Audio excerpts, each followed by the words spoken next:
Welcome everyone, and thank you for joining us today.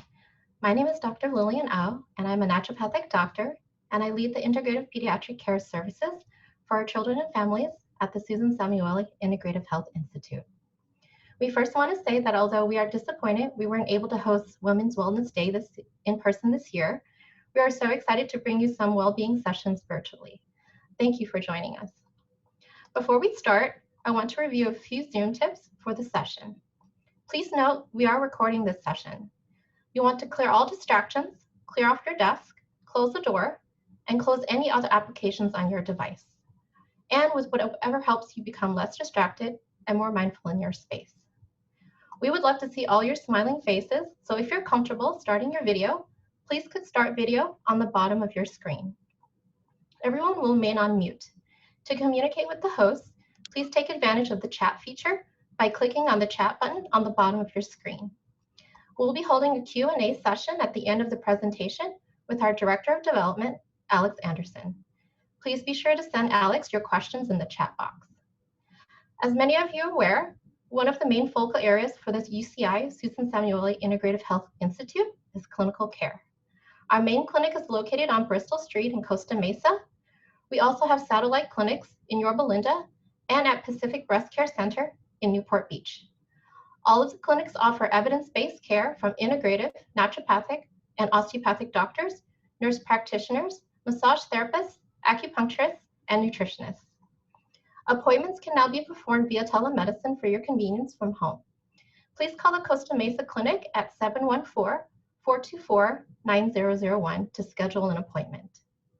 We're also happy to announce the Institute is opening a new integrative clinic in Newport Beach near Fashion Island at the end of July. This new clinic will feature all of our current clinical services with the addition of new integrative specialty services such as integrative dermatology, gastroenterology, cardiology, and sports medicine. Now I'm honored to introduce our speaker, Dr. Jessica Drew-DePaz. Jessica serves as the Director of Mindfulness Services at UC Irvine's Susan Samueli Integrative Health Institute. In addition to overseeing adult mindfulness programs, she teaches lessons to preschoolers through high school students. Jessica completed her undergraduate degree at UC Santa Barbara, her master's and doctorate in clinical psychology at California School of Professional Psychology, an APA internship at UC Santa Cruz Counseling and Psychological Services, and a postdoctoral fellowship at University of San Francisco Counseling Center. With over 20 years of experience at the University of California, she has served as a clinical psychologist, led diversity efforts, overseen health and safety training, and conducted research on mindfulness in the workplace. Today, Jessica will be sharing about mindful living, a prescription for the whole family while staying at home.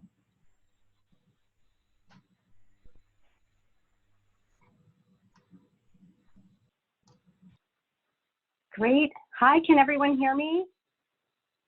Yeah, okay, great. Let's see here. I also need to share my PowerPoint. Let me bring that up. Here we go. I'm beginning. Okay, great. Well, I'm so happy to be here with you all, and thank you for joining. It's amazing that we have this technology and that we can join together in this time. I want to thank Dr. Au for the introduction and also thank Alex and Camber for all that they're doing to bring many sessions to people today.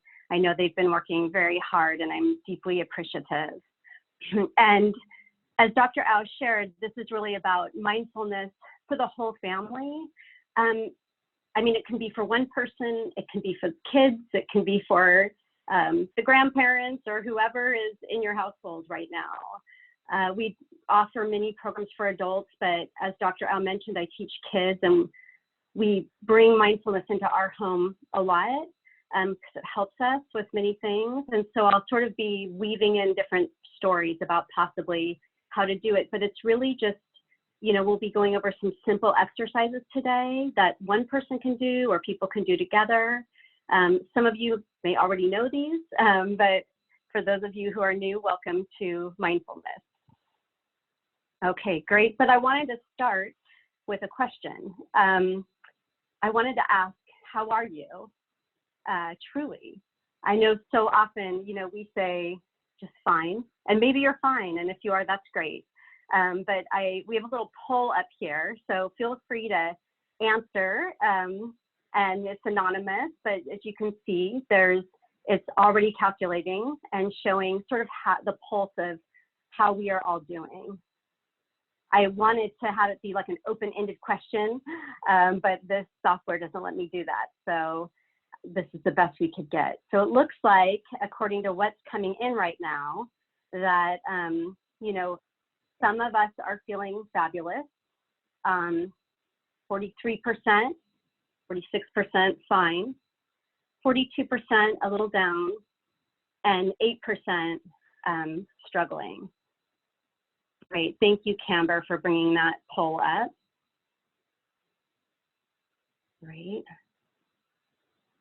So let's see, I'm trying to advance to my next slide now, which it's not doing.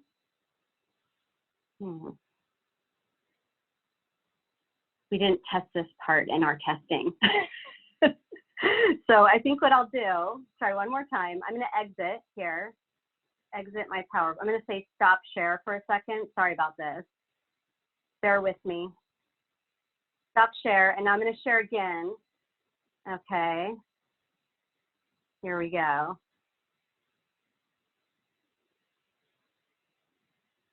Okay, thank you. We're going to have to do that a couple more times probably.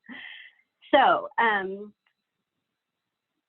going to share a few practices with you, 4 practices, just brief ones. And the first practice is really called connecting to the present moment.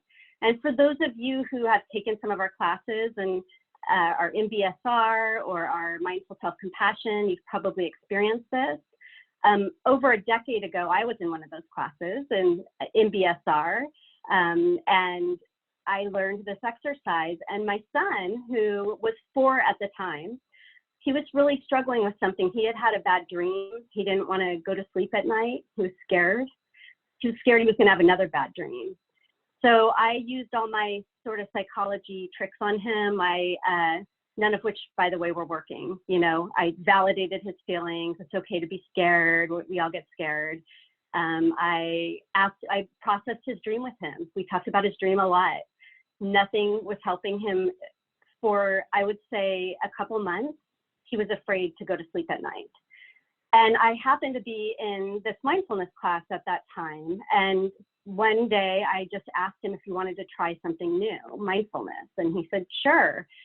So I said, well, mindfulness is really, so often our minds actually cause us a lot of worry. Like you're worried about this bad dream, but you can come into this moment right here. It's safe in this moment. So one of the ways we can do that is through using our senses. So I invite you to do this with me, and you can do this anytime, anywhere. But just let's start by using our senses and just look around the space that you're in. Maybe you're inside, maybe you're outside, but just take a look around and just notice what's around you. So you might notice colors or shadows or textures, objects. And it's just really taking it in for as it is, without creating a story about it, without having judgment about it. So just seeing what's around you. Our eyes are often open, but we're really not perceiving what's right in front of us. And now, if you like, you can close your eyes and shift your attention to your sense of hearing. So listening to sounds nearby. You might even notice sounds far away. And noticing that we have a choice in where to place our attention. And now shifting your attention to your body. So just feeling yourself sitting here, if that's what you're doing, maybe sitting in your chair. You might notice the points of contact that your body is making with the chair. You might notice the air on your skin. And now shifting your attention to your breath. So just feeling your breath coming in through your nose to your mouth and feeling the sensations as you exhale. And just staying with your breath, and your mind might wander as minds do. And if so, just notice that it wandered and just with kindness and gentleness, guide it back to your breath. And you might have to do that 10 times. But mindfulness isn't about doing it wrong. It's just about, it's not wrong when our minds wander. We just can catch it and bring it back. And that's what mindfulness is noticing when we left. And now checking in with how you're feeling right now after that. When I asked my son, Gabe, how he felt, he was already almost asleep. And he said good, and he fell asleep. And I'm not exaggerating, for 2 years after that, every single night, he asked if we could do that exercise together. And, you know, I think it's because it was helping him, and he really learned over time he could do it any time of day or night. And it's so amazing that all it's doing is tuning into our senses, right? This innate ability that we all have. But often our thoughts are overriding our senses. So we're not experiencing the world through our senses anymore. So you can bring that with you if you don't use it already. Let's see. So I just wanted to talk a little bit about what is mindfulness. You know, what is the definition? And this definition that I'm sharing with you today is from Dr. John Kabat-Zinn from University of Massachusetts Medical Center. You know, he's largely credited with bringing mindfulness into mainstream society because he developed a program, mindfulness-based stress reduction, about 40 years ago. He himself, you know, worked at this large medical center, but he meditated outside of that. And he really was noticing that the people in his life who were practicing mindful meditation seemed to have a very resilient way of moving through life. And he wanted to bring this to the patients at the medical center and the doctors and the nurses. And so he developed this 8-week program, and we'll talk a little bit more about that later. But his definition for mindfulness is paying attention in a particular way, on purpose, in the present moment, and non-judgmentally. So, you know, that might seem so simple, right? We all know how to pay attention, but actually when we start to pay attention to our attempts to pay attention to the present moment, you know, we really begin to notice that our minds are all over the place. And it's very difficult to sustain attention, you know, moment by moment. And that is what mindfulness can teach us to do. But it's not only that, it's also with heartfulness. So a part of the definition of mindfulness, the non-judgmental, and a lot of the teachings are really around doing so with a kindness toward ourselves and with others. Okay, and this actually is one of my favorite images of mindfulness. You know, as you see here, we've got 2 people headed toward 4 trees and a sun, right?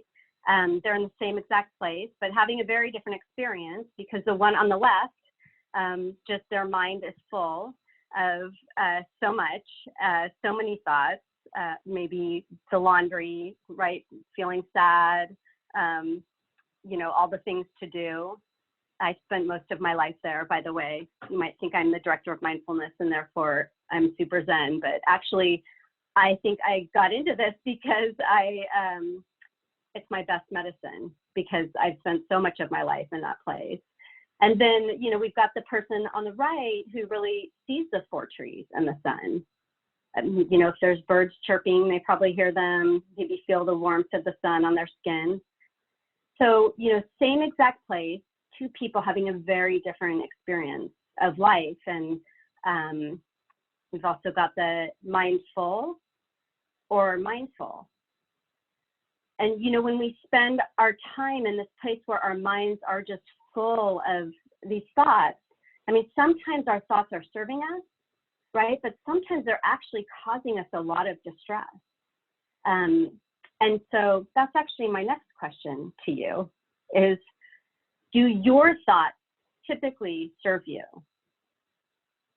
So the answers here are, my thoughts serve me most of the time. I love my thoughts. Or sometimes my thoughts are helpful, other times not at all. Or my thoughts often cause me distress. Or I'm not sure, I never really noticed.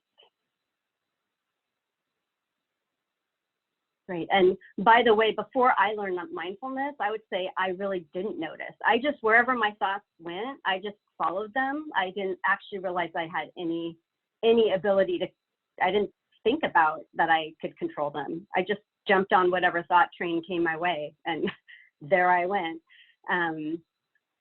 But now I ask myself a lot if my thoughts are serving me. Usually my answer is no, they're not. And then I use mindfulness to kind of help me get out of whatever catastrophe I've created. Okay, great. So we've got 12% of you, your thoughts, it feels like most of the time they're serving you. 69%, sometimes helpful, other times not at all.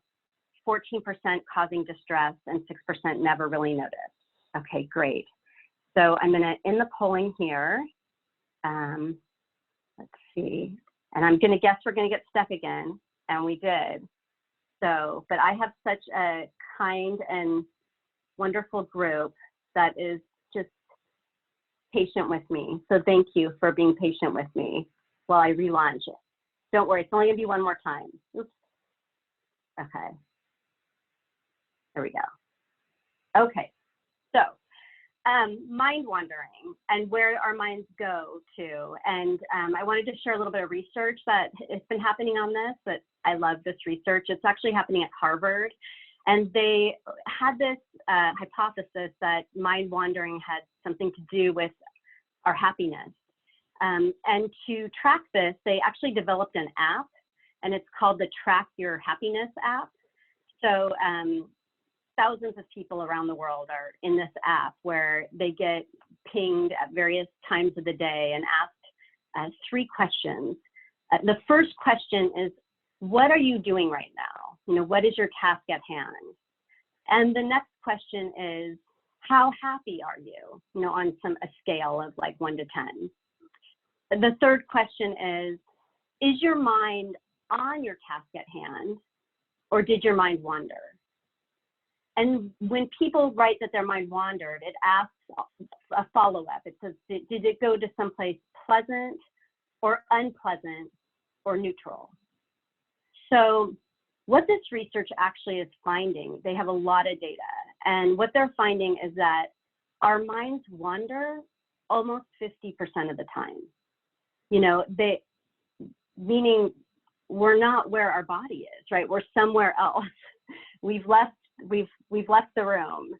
And, you know, you may not be surprised, but when our minds wander, they usually go to places that are unpleasant. You know, worries or everything there is to do, stress. And when they go there, it's not just our minds that are experiencing that. It actually has a whole cascading effect on our body. So our heart rate goes up, our cortisol levels go up, you know, our stress hormones are activated when we are in a place, if we're there for a while, of unpleasant thoughts. But another really interesting part about this research to me was that even when people's minds go to pleasant things, their level of happiness pretty much, you know, for most people across the board, is highest when their attention is on their task at hand. So when their focus is in the moment, doing on whatever they're doing, they're happier than even if their minds go to pleasant places. And that's pretty amazing, that if we can learn how to bring our mind into this moment, that it can have this effect on our level of happiness. So with that in mind, I want the second practice to be really, my second tip for you is to focus on our task at hand, whatever that is, right? And by the way, they found the Harvard research found, even if it's a boring task, even if it's like doing the dishes or driving in traffic, people are happier when their mind is on that than if it wanders to someplace pleasant. So I thought I would tie this in with actually an exercise that I've used with kids and adults alike. So I've taught for 10 years, preschoolers through sixth graders mostly. But also I did research on mindfulness and workplace safety with nurses at UCI Medical Center, and we taught them this mindful hand washing practice. And overall, the nurses really, and the kids love it, but the nurses, you know, so much of their job, they need to wash their hands a lot, and we all probably do more than ever. And if you think about how people typically, especially pre-pandemic, maybe washed our hands, I think for a lot of us, it's like this task that we know we need to do, but we do it quickly and our minds are somewhere else. And really, when you think about that, the purpose of washing our hands is get the germs off, right? We can approach this task completely differently. And we can also, by the way, do so with heartfulness. So I'm going to teach you a new way to wash your hands. I've already done this. So we're going to pretend like we do with the kids. We're going to pretend, if you like, that there's a sink in front of you. And you can pretend that you're turning the water on, however you turn the water on in your sink, and you put your hands under that water. And with mindfulness, remember, it's using our senses to show up to that moment. So you might notice the feeling of the water running over your hands. You might notice the temperature. So it's really just noticing. And then the kids always remind me, let's turn the water off to save water and protect our earth. And then get some soap on, however you get your soap on, and washing your hands. And so we do this in class where, you know, they'll be kind of showing me. I ask them to show me how they wash their hands. They usually start with like the palms, right? But then I ask them, if your intention is to get germs off, how do you just stay with the palms? So then, you know, they start, oh, you know, right, you might go between the fingers or the back of the hand, right? Maybe even try to get under the nails, or here up into the wrist like doctors and nurses do, right? We actually start to do the act differently when we have our intentions about why we're doing it. We know why we're doing this. But we can also do this with heartfulness. So as we're washing our hands, you can say to yourself, you know, I'm taking care of myself. I'm taking care of my family. I'm taking care of my community. Right? This is why we're washing our hands. And then you can end with feeling the sensations as you wash the soap suds away, and just wash your hands with mindfulness. And it's a very different experience, I think, than the way maybe we used to wash our hands. So I encourage you to bring that kind of attention to hand washing, but also really any activity. One of my favorite comments by a first grader in one of the classes I teach, you know, we teach mindful eating and mindful walking and mindful breathing, mindful looking, mindful listening. And this first grader stood up and just said, you know, you could bring mindfulness to any moment of your life. You know, any moment you could not be here for it, because when our thoughts carry us away, we're actually missing our life. John Kabat-Zinn says that mindfulness is a love affair with life. It actually helps us show up and connect with moments instead of missing them. So, you know, even you don't want to miss your hand washing. It's like you're giving yourself a mini massage. Enjoy that. Okay. When you experience difficult emotions, for example, sadness, worry, anger, or grief, what do you typically do? Do you try to look at the bright side? Do you feel your feelings and express your emotions? Do you prefer to numb your feelings? You know, maybe with food or alcohol or screen time. We've all done it, right? Or do you feel overwhelmed and sometimes lash out at others? We've probably all done that too. But what's kind of your typical, your go-to place? Okay, great. Answers are coming in. Looks like so far about a quarter to look at the bright side, half try to feel your feelings and express your emotions. We're at 9%, maybe prefer to numb the feelings. 13% feel overwhelmed, sometimes lash out at others. Great, thank you. Okay, you know what I need to do now, right, guys? Sorry, or gals, or both. Okay, let me, okay, yeah.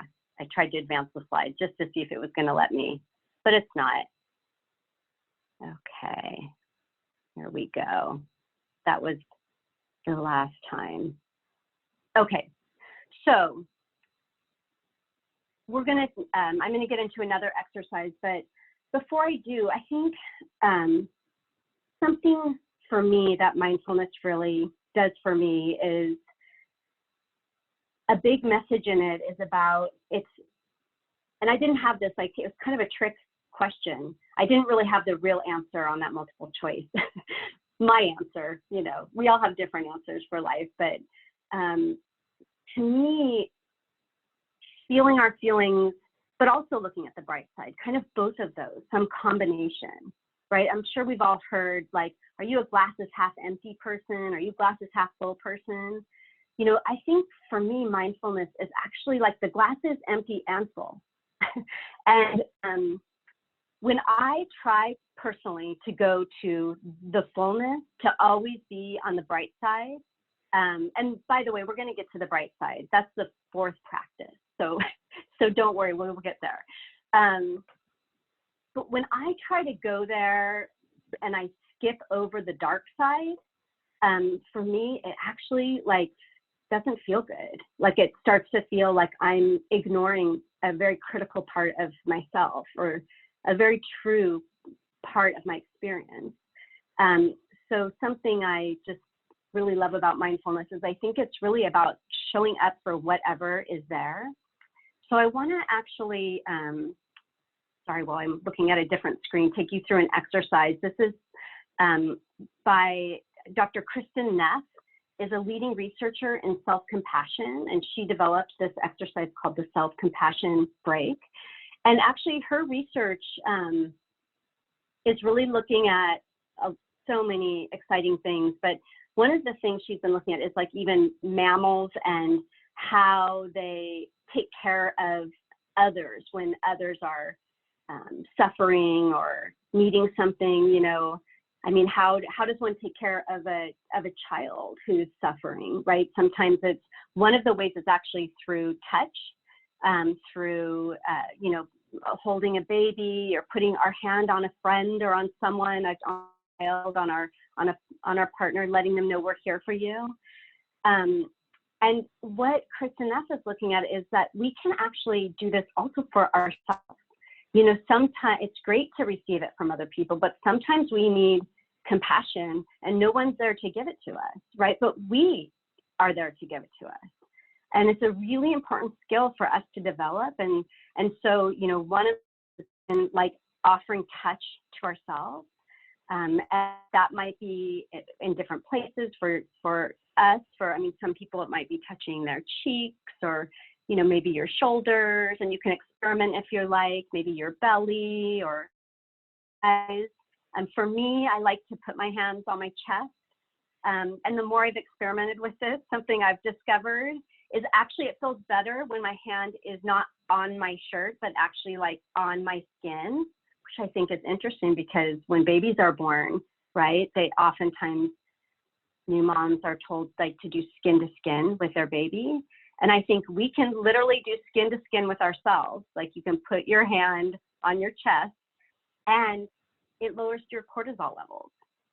So if you want to participate in a little self-compassion break, you can join me. You're welcome to place your hands wherever it feels like they're comforting you.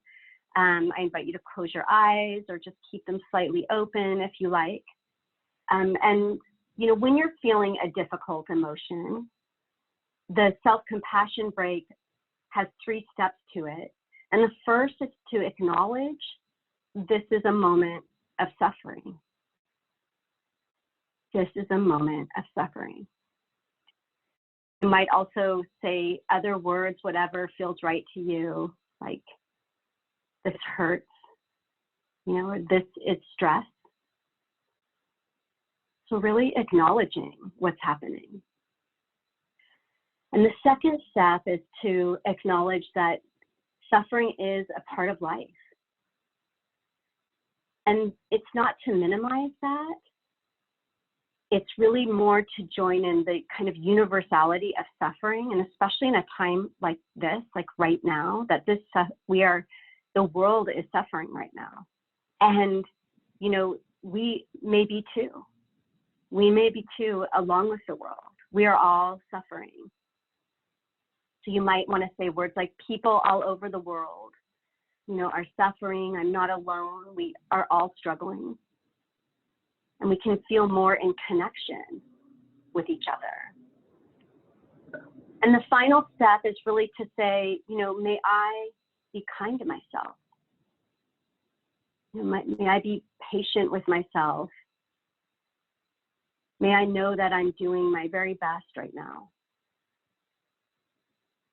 Whatever words that you need to offer up, you know, I encourage you to do that, to find your own words. What do you wish someone else was saying to you right now? We don't have to wait to hear that from someone else. We can actually offer that to ourselves, this loving kindness. So just to recap, it's really acknowledging it's a moment of suffering. It's acknowledging that people all over the world are suffering, and then to bring kindness to yourself. So I hope that you can use this as you see fit, and you can even do it with others. I've done this with my husband and my son, especially after, you know, we've had some tense moments, maybe treated each other not so kindly. You know, sometimes we'll try to repair that by doing a self-compassion break and even forgiving ourselves for losing our cool. Let's see, I wanted to share a little poem with you called Allow by Donna Falls. There is no controlling life. Try corralling a lightning bolt containing a tornado down a stream, and it will create a new channel. Resist, and the tide will sweep you off your feet. Allow, and grace will carry you to higher ground. The only safety lies in letting it all in, the wild and the weak, fear, fantasies, failures, and success. When loss rips off the doors of the heart, or sadness veils your vision with despair, practice becomes simply bearing the truth. In the choice to let go of your known way of being, the whole world is revealed to your new eyes. So practice becomes simply bearing the truth, just showing up for whatever feeling is there, right? Inviting it in. I thought I would share too. This is a book that I read to the children. It's called Visiting Feelings, that I bring to the school and read, and I love it. It's kind of, you know, for those who haven't read it, it's really about just all the different kinds of feelings that might show up and how they might feel, how they might sound, what color they might be, really like noticing the feelings, and that they're visiting our house, which is our bodies. A big part of mindfulness is being in connection with our bodies. It's interesting because even after reading that book, I'll say to the children, so what if happiness comes to visit? What if happiness knocks on the door of your house? You know, what would you do? And they'll say, well, we let it in. You know, you let happiness in, right? Or excitement, or all those great feelings. And then I'll ask, like, well, what about fear? What if fear shows up, you know, or anger? And a lot of the times the kids will say, don't let it in. You know, even after we've read this book or we've had multiple discussions about this book, and you know, why would you not let that in? Because like you don't want to invite those feelings in is what they think. It feels bad. But we also talk a lot about how when you keep that door closed on the fear and the worry and the anger and, you know, the disappointment, it actually doesn't go away. It often kind of gets bigger outside your door and it's going to knock louder. And when you just let it in and sit with it and let yourself feel, for me, that, you know, letting myself cry, letting myself feel upset, actually then lets me move into looking at the bright side. So let's see, that leads us to our fourth practice on gratitude. Robert Emmons is one of the leading experts on gratitude, and he says that, you know, it's an affirmation of goodness, of the benefits that we've received, but that when we do this, when we acknowledge benefits in our life or things that are good, it often creates a sense of connection with maybe others who have provided it, or maybe with a higher power if one believes in that. You know, that a lot of the goodness in our life kind of came about through something else. And there's a lot of research happening on gratitude and how this can be a wonderful practice for us. So I wanted to have our fourth one, and you'll be excited about this because it's not going to be a poll. So this is going to be actually an open-ended one. I want to first invite you to, you know, sort of take a moment to close your eyes again, or just leave them slightly opened. You might want to put your hands back over your heart, or, you know, whatever soothing touch you want to incorporate if you like. And take some time to just reflect on the past month and a half, as we have all had our lives change so very much during this pandemic. And as you think back over this time, see if you can bring to mind some things for which you feel gratitude. It could be something very big, and it could be something really small. You know, maybe you feel gratitude for your cup of coffee in the morning, or the sunshine on your face. So big or small, you know, just bring something to mind. Notice how it feels in your body as you bring these things to mind.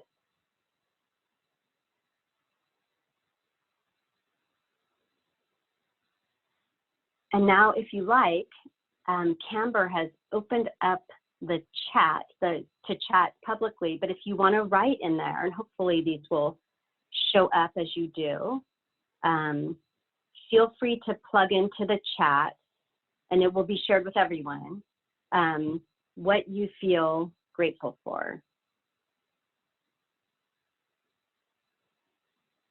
And I'm not seeing it. Camber, are you able to see what's like anything coming in on the chat? No, okay, maybe, let me see.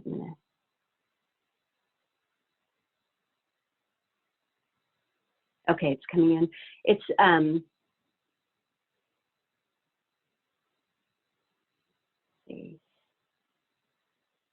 okay, great. I see it now.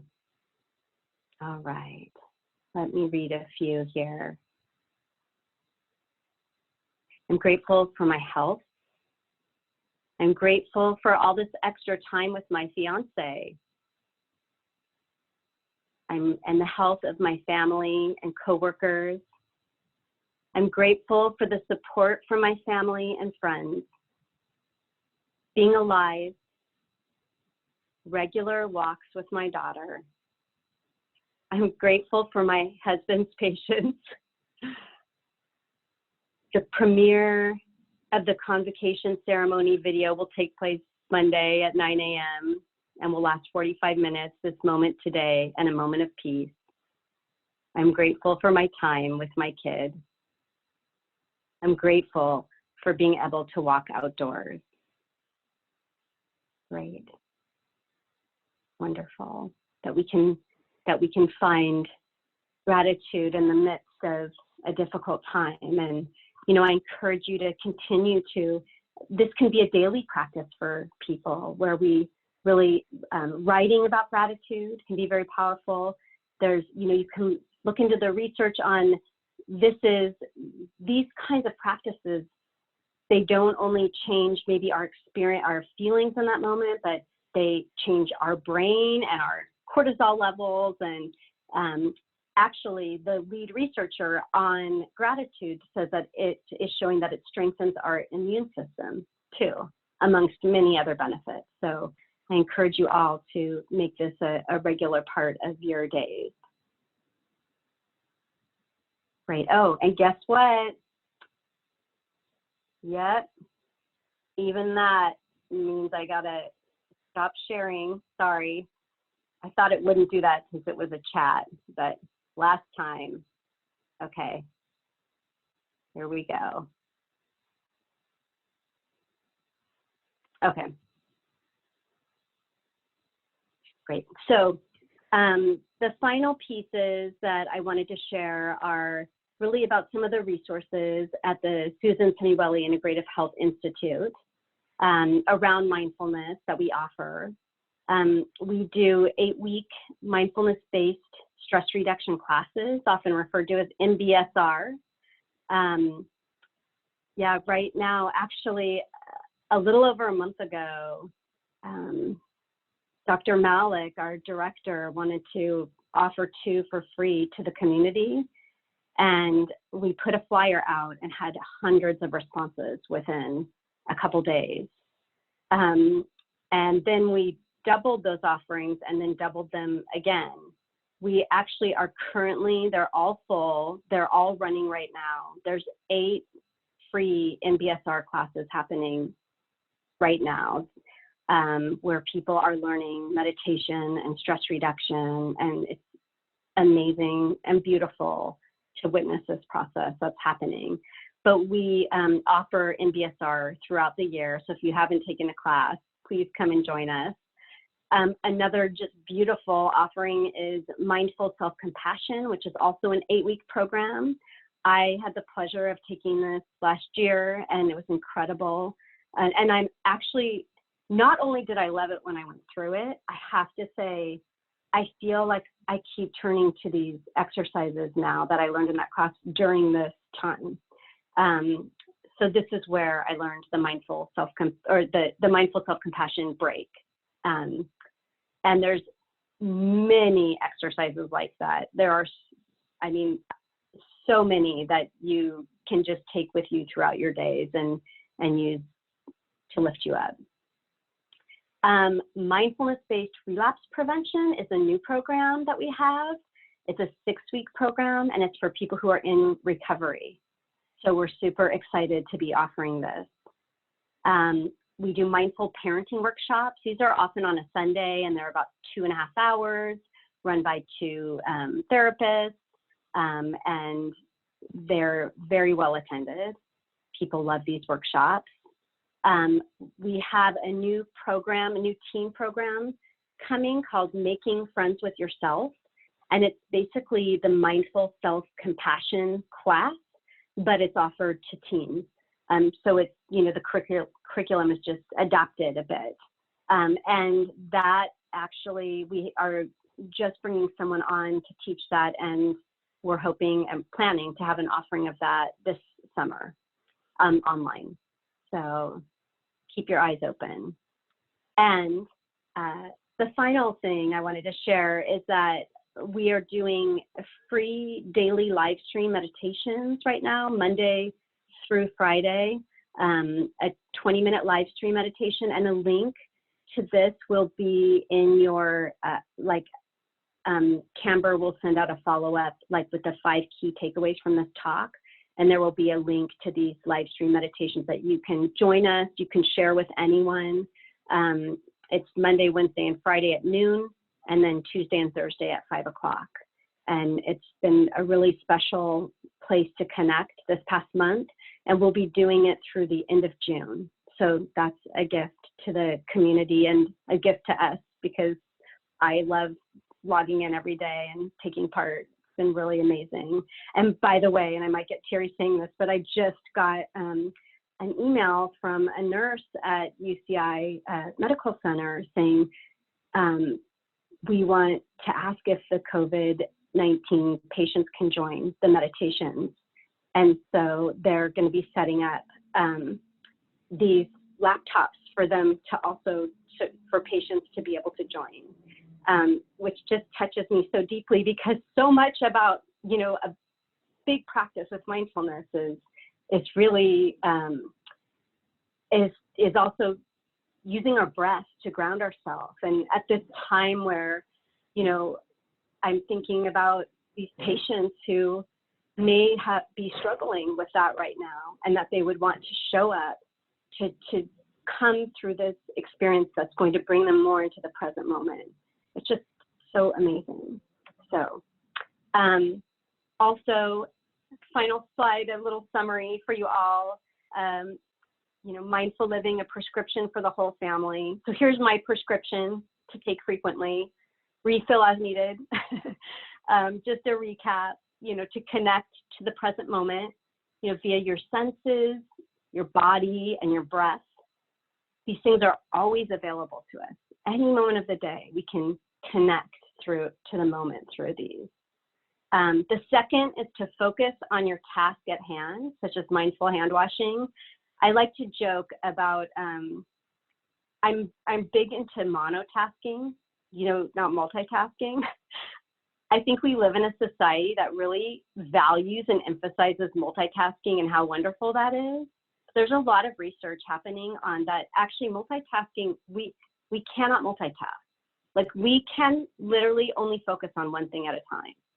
When we think we're multitasking, it's actually a good way of saying that we're doing a lot of things poorly. But when you just focus on one task and then finish that one and then turn your attention to another after, there's a lot of value in that. So I would say, you know, focus on your task at hand, bring your full attention to hand washing, toothbrushing, you know, making a meal, eating it, but also, like, try not to multitask. See what it's like to monotask. Take a lot of self-compassion breaks. We need them right now. Practice gratitude. So, you know, do the glasses half empty first, then do the glasses half full. Do them both together. I think it's wonderful. And join our free live stream meditations. Again, that will be in the follow-up handout, and we would love to see you there. Thank you so much for being here today. And I think we're going to now move into some Q&A.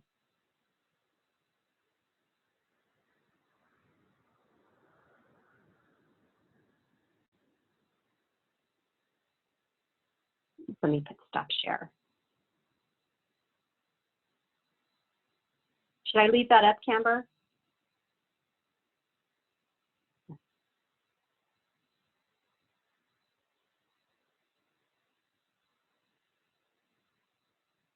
Actually, I think I'm supposed to leave it up.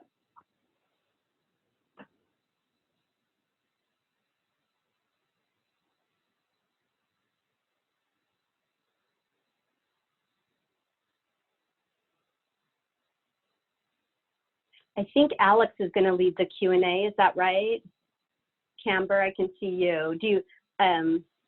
Yeah. Yeah. Oh. She was going to do the Q&A, but I can't find her audio portion to unmute her. Yeah. There it is. I just unmuted myself, I think. Okay. Thank you, Jessica. As always, that was amazing. I've taken some of the classes with Jessica, and it's honestly changed my life. And so honored to work with you, Jessica. Thank you. What a way to end our Women's Wellness Day on that note of gratitude and self-compassion, especially this time. There's ups and downs during the last few months. So this was so needed and wonderful. Thank you. Anyway, my name's Alex Anderson. I'm the Director of Development for the Samueli.institute, and we appreciate you all being here today. We hope you enjoyed it. We just had a couple quick questions. One is, can mindfulness classes help with pain or pain management? That is a great question. And interestingly, it was the start of the research that John Kabat-Zinn did at University of Massachusetts in the late 70s. The very first, he actually told all the doctors at UMass to send him all of their patients who were struggling with pain. And that there was sort of no hope left, that the doctors felt like they'd had all the surgeries they could have, all the medication they could have. There was nothing left the doctors could really offer up. And they sent him hundreds of patients, and this was the start of the research, and it showed that it does help people in chronic pain. So yeah, that's what kicked all this off. That's what made this sort of go crazy in the research. It's getting a lot of attention over the past 40 years, but that's the study. Those are the studies that started it. Yes, it does help with chronic pain. So mind, body, right? Yeah. Another question, can you talk briefly about, someone wants to know why self-compassion is so rare. Yeah, that's another wonderful question. And it's talked about a lot in the classes. I think that we often, maybe growing up, sometimes those who raised us felt like they were motivating us with not so much from a place of compassion, but sometimes from a place of being hard on us, right? I mean, even with all of the work I do in this, I mean, I get into power struggles with my son, and I'm like, oh my gosh, I'm like sending him these messages about he must do his homework, and I have to sometimes look at the way I'm wording or approaching, or the message he's getting from me. And my parents, who loved me so much, sometimes were hard on me. I'm sure all of us were raised by people who were sometimes hard on us. I think we also have there's a myth that being hard on ourselves is somehow helpful. It's going to, we can sort of,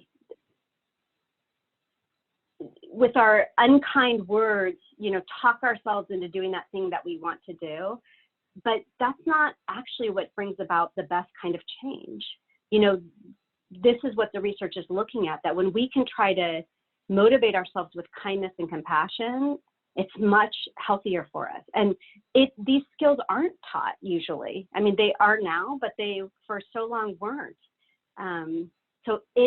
There were a lot of tears in the class I took, by the way. I thought like, oh, a self-compassion class, that sounds great. It's gonna be fun to learn how to take better care of myself. It was very emotional, because you have to dig through a lot of layers that you're asking about why are we not? And in the class, you kind of go through those layers of looking at what has stopped us from taking care of ourselves for a long time.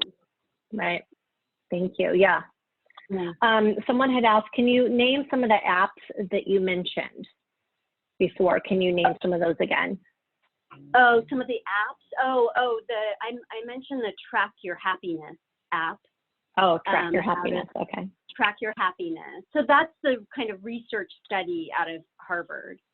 But there are also apps, right, like that people can use apps to do meditation. I think the two biggest that I'm aware of are Headspace and Calm are two apps that there's so many, but those are ones a lot of people turn to. Okay, let's see. And I think there was one more. It says, like, how often do you have to take the mindfulness courses to get it or to understand it? And that's a good question, because, like, do you do it once and you just do it the rest of your life? Or, how does it work when you take a mindfulness course? Yeah, it's really whatever works for each person. I mean, there are people who come take one MBSR class, and then they use that through their life, what they learned, or they don't. Maybe they take it and don't keep using it, but hopefully they do.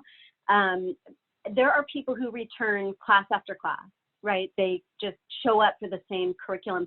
And by the way, I should also say, it's not like a class, like a PowerPoint, you're taking notes. If you haven't done one of these before, it's not like that kind of class. It's a class where when it's in person, you come in and there are maybe 25 people in a circle, and you learn how to meditate or how to practice self-compassion.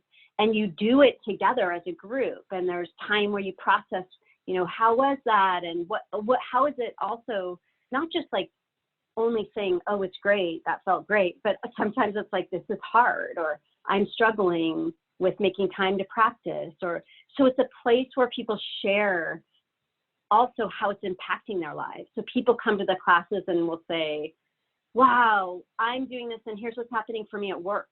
You know, things are changing, or with my family, you know, a guy I know that took an MBSR class, he said, my kids, he said, they used to all call me the Incredible Hulk because he's like, I'd get angry at home and like they would talk about what shade of green I was.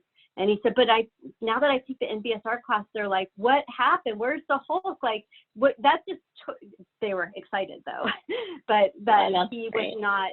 So people come back and share how it's affecting their relationships in usually positive ways. Yeah. It affects everything, right? Yeah. All aspects of your life, I noticed. Yeah.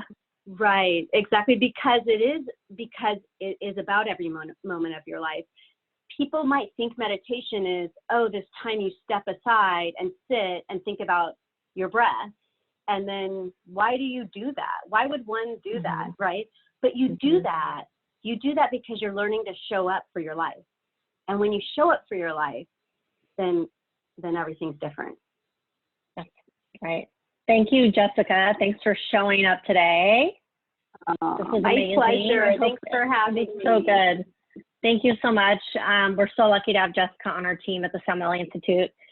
One of the questions was about how do we join the daily meditations we're doing on Zoom, and we'll send you all that information after today. We will send a follow-up email to all of you that attended each session. We'll send you Jessica's 5 takeaways for mindfulness, and also the live Zoom links where you can sign up to join those. So we hope you guys join us for those. And lastly, I just wanted to say thanks to everyone. I want to say a big thank you to Camber, my colleague, on working so hard till 2 in the morning or whatever it was last night, putting all these on for us. She worked so hard and so detailed, and we're so lucky to have Camber on the team at the Samueli.institute. And I can't thank you enough, Camber. So gratitude to you for doing this all today. We appreciate it. So anyway, I also want to say, for those of you who are not familiar with the Samueli.institute, we do telehealth appointments now, so we'll be opening back up again soon for in-person appointments, but you're welcome to call the clinic for any appointments. Also, we have something called the Wellbeing Circle, which is our donor society. It's an annual donation of $1,000. And with that membership, you are invited to 8 events like the ones we did today, usually in person, not on Zoom. So hopefully we'll resume those soon in person. But we do 4 lunch and learns with our providers, and you're allowed to bring a guest for free. And it's just a group of people asking a lot of questions about health. We have a certain topic for each one. And then we also do 4 hikes with Heather. Heather's our acupuncturist who spoke earlier today, and she's a naturalist. So she takes us on different hikes through Orange County. Not too strenuous hikes, but we do a meditation in the middle of them. Sometimes we do journaling.